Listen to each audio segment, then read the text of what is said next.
1000 point चला है। एक और दिग्गज को जोड़ते हैं जो बाजार के नब्ज को पहचानते हैं और म्यूचुअल फंड मैनेजर्स के मन में क्या चल रहा होगा उसकी भी पकड़ रखते हैं। हमारे साथ जुड़ गए हैं बाजार के जाने माने एक्सपर्ट सुनील सुब्रमण्यम। सुनील सर, बहुत शुक्रिया आपका समय देने के लिए। स्वागत है आपके टी न्यूज़ स्वदेश पर। सुनील सर, होता क्या है कि जब हर तरफ हरियाली तो लगता है कि कोई तनाव नहीं है।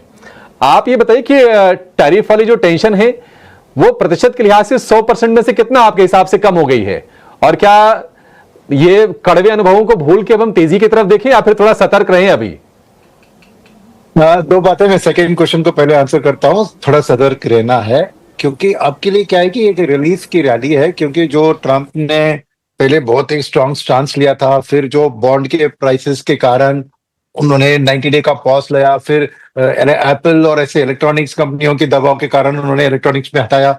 तो क्या हो रहा है कि मार्केट में ये रिलीफ है क्योंकि वो जान गए कि ट्रंप भी अल्टीमेटली एक फीडबैक को सुनते हैं और मार्केट की जो भी है उसको सुन रहे हैं। यानी एक बिजनेसमैन का भी है कि डील करना है। अब नेचुरली वो रिलीफ रैली में क्या हो रहा है कि अमेरिका में नेचुरली प्रेशर है, तो इसलिए अब एफआईआई थोड़ी बाहर की ओर ध्यान दे रहे हैं क्योंकि डॉलर वीकन हो रहा है और शायद इस साल के अंदर रेट कट की भी माहौल है। तो एक अच्छी स्थिति बन रही है कि इमर्जिंग मार्केट में निवेश करो एफआईआई के लिए। अब चीन में नहीं जा सकते क्योंकि चीन और अमेरिका का ही लड़ाई चल रहा है। तो बाकी देशों के हिसाब में देखें तो डेफिनेटली ये चीन और अमेरिका की लड़ाई में एक ग्लोबल ग्रोथ का स्लोडाउन तो होना ही है ट्रेड के इशू के कारण। तो उस चीज का इंपैक्ट ऑयल के दाम पर तो दिख रहा है। वो एक ही देश को पूर्व बेनिफिट मिल रहा है, वो इंडिया को। क्यों? क्योंकि 80% से ज्यादा हम तेल इंपोर्ट करते हैं। तो 75 से 65 पे आ गया, राइट? तो 65 पे जो आ गया, तो ये इंडिया के लिए ये $10 का कितने कंपनियों को बेनिफिट आ सकता है जो भी तेल का अपने रॉ मटेरियल में इस्तेमाल करती हैं। ये इन्फ्लेशन का इसमें बेनिफिट होगा तो आरबीआई के भी रेट कट आएगा, फिस्कल डेफिसिट के लिए काम आएगा। तो ये ऑयल की जो एक कमी आ रही है प्राइस में ब्रेंट क्रूड की, ये इंडिया के लिए बहुत पॉजिटिव है। तो एक तरफ डॉलर का वीकनिंग, दूसरी तरफ ऑयल का वीकनिंग, ये दोनों एक इंडिया एलोकेशन के लिए पॉजिटिव बना रहा है एफआईएस को।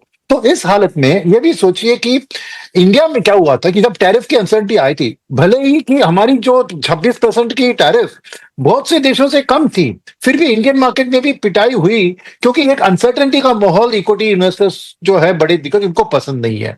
अब साफ ये क्लियर हो रहा है कि ये चाइना के साथ जो झगड़ा हो रहा है उसमें बेनिफिशियरी इंडिया हो सकता है। हमारी बायलैटरल ट्रेड की टॉक्स चल रही है, को एक ना एक दिन वो सामने आ जाएगी। और जब ये ट्रेड एग्रीमेंट साइन होता है तो जो भी प्रोडक्ट्स उस ट्रेड एग्रीमेंट में कवर होते हैं वो शायद टैरिफ से हट जा सकते हैं। तो नेचुरली वो 26% की भी जो 90 दिन के बाद लगने की ये है, शायद वो भी हट जाए। तो एक वो पॉजिटिव बन रही है इंडिया के लिए। सेकंड, डोमेस्टिकली भी 1 लाख करोड़ का बजट में टैक्स का गिवअवे से लेकर आरबीआई की लिक्विडिटी, चेंज इन स्टांस और इंटरेस्ट रेट कट, ये सब चीज इतने पॉजिटिव मार्केट ने इग्नोर किया क्योंकि अनसर्टेनिटी के कारण।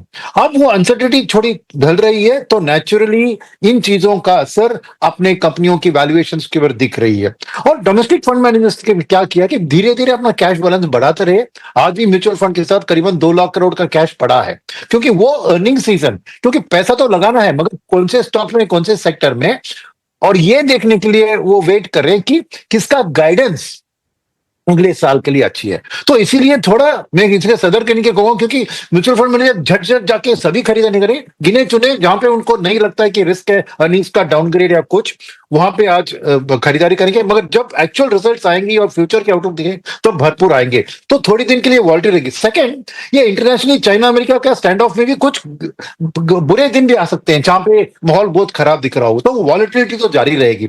तो मैं कहूंगा कि सतर्क रहना जरूरी है मगर फ्यूचर पे ऑप्टिमिस्टिक रहे और निवेश करना है तो आप स्टैगर्ड तरीके से अभी शुरू कर सकते हैं क्योंकि जो भी चीज सामने दिख रही है इसमें मेरे लिए इंडिया को पॉजिटिव दिख रही है, एक्सेप्ट कि ये वर्ल्ड की स्लोडाउन के कारण शायद हमारी एक्सपोर्ट्स उतनी ना बढ़े। बस वही एक ये है। बाकी सब मॉनसून का फोरकास्ट भी अच्छा आ गया। तो ये इतने पॉजिटिव है जो मार्केट को इतने दिन से इग्नोर किया, तो अभी धीरे धीरे वो सामने आ रहे हैं।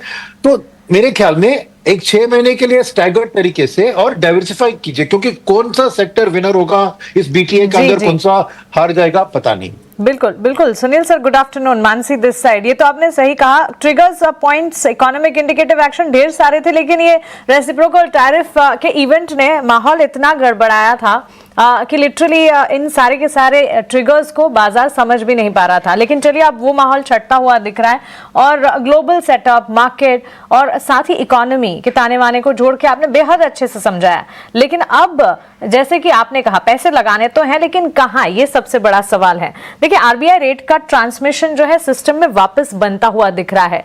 इसी को मद्देनजर रखते हुए कौन से सेक्टर्स हैं जिसमें पैसे लगाने आपके हिसाब से?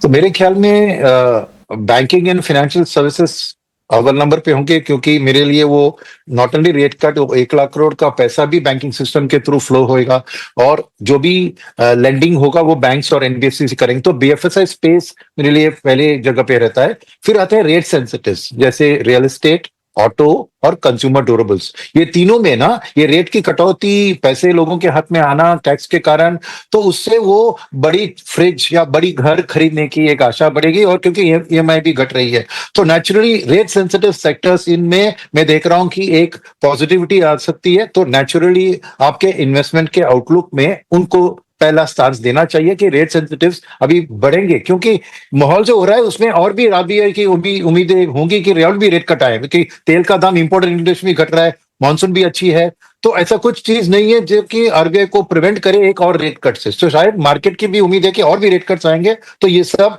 मेरे लिए रेट सेंसिटिव्स आज सबसे अव्वल नंबर पे होंगे अगर एलोकेशन करना हो।